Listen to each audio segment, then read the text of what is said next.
যদিহে আপোনালোকে ৰঙা আখৰে লিখি থোৱা ছাবস্ক্ৰাইব বুটনটো টিপি থয় তেতিয়াহ'লে এনেকুৱা ধৰণৰ নটিফিকেশ্যন আপোনালোকলৈ প্ৰথমতে যাব আৰু আপোনালোকে ভিডিঅ'সমূহ চাব পাৰিব। আজি ঠিক তেনেকুৱা এটা গুৰুত্বপূৰ্ণ ভিডিঅ' আপোনালোকলৈ লৈ আহিছোঁ। সকলোৱে ভিডিঅ'টো লাইক কৰিব আৰু শেষত আপোনালোকৰ মন্তব্যসমূহ দিবলৈ একেবাৰে নাপাহৰিব। এটা শিক্ষক নিযুক্তিৰ সৈতে জড়িত গুৰুত্বপূৰ্ণ অফিচিয়েল নটিফিকেশ্যন আপোনালোকৰ সৈতে শ্বেয়াৰ কৰিব ওলাইছোঁ, যিটো নেকি LPUPৰ নিযুক্তি প্ৰক্ৰিয়াৰ সৈতে জড়িত হয়। আৰু এই যিটো নিযুক্তি প্ৰক্ৰিয়া, সেই নিযুক্তি প্ৰক্ৰিয়াটো মুখ্যমন্ত্ৰী মহোদয়ে পূৰ্বে কৈ থোৱা সময় অনুযায়ীয়ে সমাপ্ত হ'ব। কিছু ক্ষেত্ৰত দেখা পোৱা যায় যে মুখ্যমন্ত্ৰী মহোদয়ৰ বক্তব্যই শিলৰ ৰেখাত পৰিণত হয়, কিন্তু কিছুমান ক্ষেত্ৰত পৰিণত নহয়। ঠিক যেনেকৈ LPUP নিযুক্তি কেতিয়া দিব আগতেই কৈছিলে যে জুলাই মাহত দিয়া হ'ব, কিন্তু সেই জুলাই মাহ পাৰ হৈ আগষ্ট মাহ পালেহি কোনো ধৰণৰ খা খবৰ আজিলৈকে পোৱা নাই। আজি এই যিটো ৰিক্ৰুইটমেণ্ট, সেই ৰিক্ৰুইটমেণ্টটোৰ সম্পৰ্কে আমি বিস্তৃতভাৱে আলোচনা কৰিম। একেবাৰে শেষলৈকে চাই থাকিব। Advertisement for special recruitment drive, অৰ্থাৎ এই যিটো ৰিক্ৰুইটমেণ্ট, সেই ৰিক্ৰুইটমেণ্টটো সম্পূৰ্ণ 35,133টা যি ষ্টেট পুল আৰু SSA মিলি শিক্ষকৰ আছে, সেই শিক্ষকসমূহৰ যি পাৰ্মানেণ্ট কৰাৰ পোষ্টসমূহ পাৰ্মানেণ্ট কৰাৰ যি ব্যৱস্থা চৰকাৰে লৈছিলে, সেই ব্যৱস্থাৰ সৈতে জড়িত এটা গুৰুত্বপূৰ্ণ নটিচ হয়। খুব সম্ভৱ 15 আগষ্ট তাৰিখেই এইসমূহ পদ প্ৰাদেশিকৃত তথা পাৰ্মানেণ্ট কৰাৰ যি পৰিকল্পনা চৰকাৰে গ্ৰহণ কৰিছিলে, সেয়া সম্পূৰ্ণ এটা পথত গৈ আছে।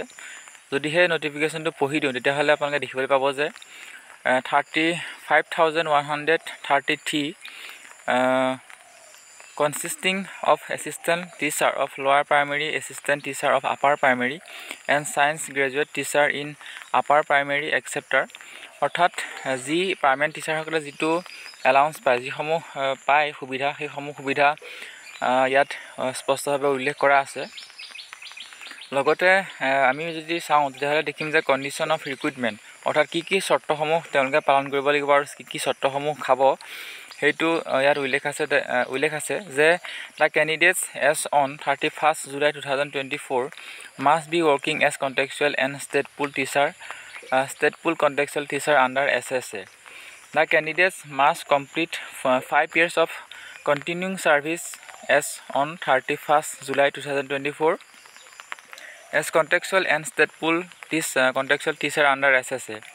The eligible candidates shall apply online in the official website of DEE Assam from 10 AM 6 তাৰিখৰ পৰা 12 তাৰিখলৈকে, অৰ্থাৎ 6 আগষ্টৰ পৰা 12 আগষ্টলৈকে তেওঁলোকক 6 দিন সময় দিছে এপ্লাই কৰিবৰ কাৰণে। No offline application will be accepted, অৰ্থাৎ সকলোৱে অনলাইন কৰিব লাগিব এই পোষ্টসমূহত।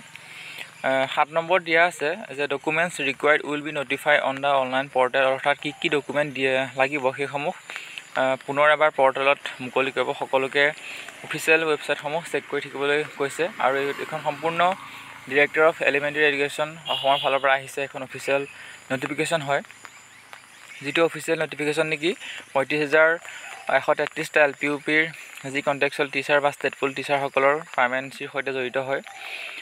পৰ্যায়ক্ৰমে যিসমূহ কাম হৈ আছে, সেই কামসমূহৰ পৰা ধৰিব পাৰি যে LPUPৰ যি 5,550টা শিক্ষক পদৰ কাম ইয়াৰ পাছতেই যেন হাতত ল'ব বা আৰম্ভ কৰিব, সেইটো এটা ধাৰণা কৰিব পাৰি। গতিকে সকলো কানেক্ট হৈ থাকিব।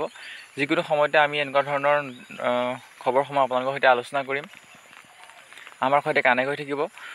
পুনৰ এবাৰ লগ পাম, এনেকুৱা এটা টপিক লৈ আহিম যিটো নেকি LPUPৰ ডকুমেণ্ট ভেৰিফিকেশ্যন বা মেৰিট লিষ্ট সম্পৰ্কীয় হ'ব পাৰে, কাৰণ পৰ্যায়ক্ৰমে DWয়ে কামখিনি কৰি আহিছে, সেয়া হয়তো সকলোৱে গম পায়। পুনৰ এবাৰ লগ পাম। ধন্যবাদ।